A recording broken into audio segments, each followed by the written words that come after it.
to you. Look, y'all, my mama always would teach me never to show my feet, especially at the dinner table. But these are the Buffalo Wool Sock Company, the best dadgum socks I've ever had in my entire life. I go out and hunt sometimes, like for 4 or 5 straight days in a row. I've never had socks in my life where I take them off at the end of the day and they're still dry. It's because they got 3 times the drying capacity as any other wool sock. BuffaloSockCompany.com. Use code BUDDY for 10% off. All right, get you some. All right, y'all, so we got a great video today. Y'all have heard liberals over and over again in this election cycle going into epileptic seizures, screaming, in 2024, we need to save democracy, save democracy. But we should actually burn down democracy and piss on the ashes. Let your hound dog just pee on it, okay? Because this video right here should be played to high schoolers all across the nation. It's scary how many actual teenagers and even adults are walking around thinking democracy is a good thing. So it all starts like this, y'all. When the Constitutional Convention in Philadelphia ended in 1787, there was a woman that walked up to Ben Franklin and she said, "Sir, what kind of government did we just create, a democracy or a republic?" To which Ben Franklin famously replied, "Madam, we have a republic, if you can keep it." Now, I like to think he had a pinch of wintergreen skull on his left cheek and spit it and kind of walked off like this. But that actually wasn't documented historically. But we were actually supposed to have a republic. Think about when we pledge allegiance to the flag, we don't say, "and to the democracy for which it stands." We say, "and to the republic for which it stands." Let that sink in.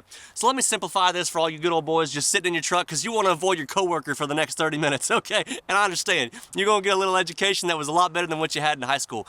In a pure democracy, everybody participates in every single decision. In a republic, we have representatives. So you can already see how it was set up to, be a republic.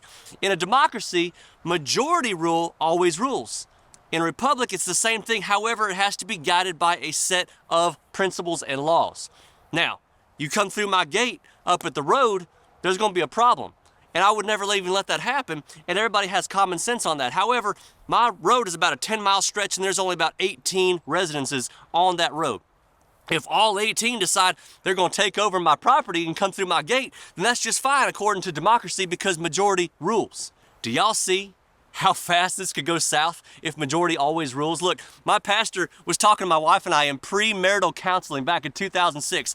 He says, I tell people all the time, just because a husband and a wife agree on something doesn't make it the right choice. Always remember that. He said, I've seen a husband and a wife go out and buy a brand new car when they don't have a pot to piss in.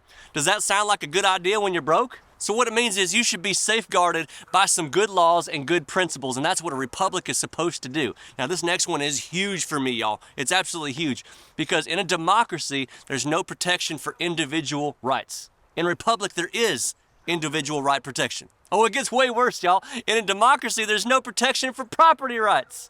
In a republic, there is protection for property rights. Are y'all starting to see what they're doing when Democrats and the rhinos scream that we got to save democracy? Are y'all starting to see how disgusting this is? A republic also tries to avoid extremes like mob rule and tyranny and all that kind of stuff. A democracy always ends up in turbulence and violence. It always does.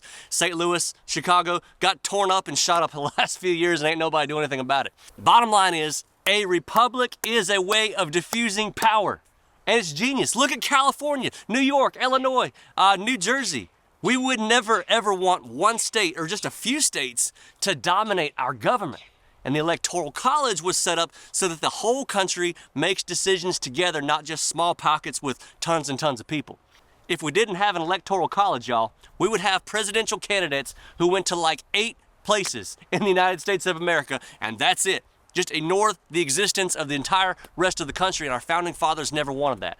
I really wish so bad that, more people understood the beauty of a constitutional republic, what it's supposed to look like and what it's supposed to be. I also hope that this video gives your liberal government teacher nightmares and hemorrhoids for the next 2 weeks. After seeing this video, God bless y'all. Be sure to share this and educate yourself. We do not want a democracy whatsoever. We want a functioning republic that is beautiful and operates the way a republic is supposed to. God bless y'all. Be good.